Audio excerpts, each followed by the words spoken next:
This is Henos Sport, bringing you that heat and that fire. We keeping the foot on the what? On the next. We keeping the foot on the what? On the next. Now let's talk about it, man. The Boston Celtics versus the Toronto Raptors. This is going to be an exciting series. This series actually is probably going to be the second best series in the second round of basketball. Let me say it again. It's probably going to be the second best series in the second round of playoff play. Boston Celtics hit first blood. Jason Tatum and company, they dispatched Pascal Siakam and them 102-99. So I feel this is going to be a tick for tack. I could see the Toronto Raptors coming back and winning game 2. But ultimately, the Boston Celtics are going to beat the Toronto Raptors. Let me say it again. The Boston Celtics are going to beat the Toronto Raptors. I could see them ending them anywhere between 6 or 7 games. And the reason for that is because there is no Kawhi Leonard no more. There is no claw. The claw is no longer there. And Henos Sport has been very vehement about this. Without Kawhi Leonard, there is no Toronto Raptors. They're the reason. He's the reason why they won one title in every 100 years. Let me say it again. He's the reason why they won one NBA title in every 100 years. You can't put your team on Fred VanVleet. You can't put your team on Pascal Siakam's back and think that they're going to get the job done. Listen to those guys' names. Pascal Siakam, that's not a superstar name. Fred VanVleet, that's not a superstar name. That's Rudy Plum Brain names. That's classic Doden Troglodyte names. That's ultra fanboy with the ultra fanboy rhetoric names. And that's what they're going to get. Now, don't get it twisted. Pascal Siakam's been doing his thing this year. But he has a ceiling cap. He is not a superstar. Not by the stretch of an imagination. Pascal Siakam is not even an all-star. He's what we call a simple star level player. Let me say it again. He's a simple star level player. Whereas Jason Tatum is an all-star level caliber player. You see the levels to this stuff? You see the gears to this stuff? Jason Tatum is on a whole nother level.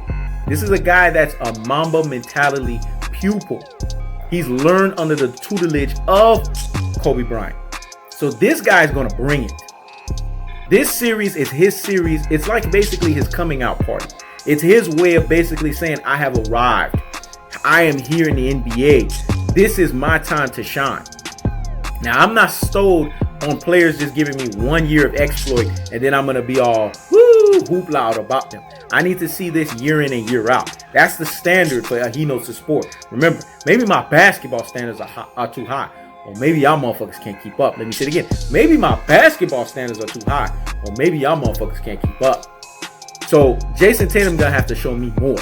Like at least 3 straight years of him doing what he did this calendar year. But I feel that with his skill set and the Boston Celtics as a team, they have more than enough to basically debunk the Toronto Raptors. It's not gonna be an easy series. They are well coached on both sides of the aisle. You got Nick Nurse, and you got what's his name? Brad. What's his name again? Brad is coming to me. It can't come to me right now.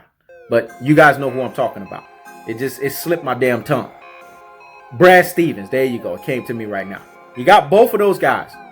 They're excellent young X's and O's coaches.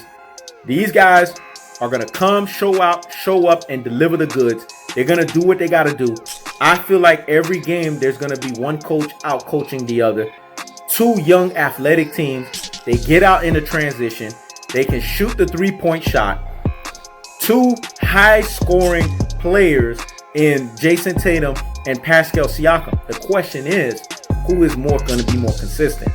And when I'm sitting here and I'm looking at the body language of a Boston Celtics and I'm looking at the body language of the Toronto Raptors, I got to lean towards the Boston Celtics. Because to me, their chemistry has been there longer. They haven't lost a key player. Even though Kyrie Irving left, their core has been able to remain more intact. Whereas the Toronto Raptors lost a player that took them to the promised land. You see, there's a difference here between losing a player that took you to the promised land and losing one good, very good player. There's a difference there.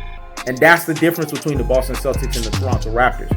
So knowing that, and knowing how Danny Ainge has done a very good job of filling that roster up and keeping that roster consistent, whereas when we sit there and we look at Masai Ujiri, outside of Kawhi Leonard, that hangover is still looming over him, and he hasn't been able to really do anything with the roster, but just keep it the way it is. The Boston Celtics are going to win this series. 6 to 7 games. That's Henos' Sports prediction. This is Henos' Sport. Check it out.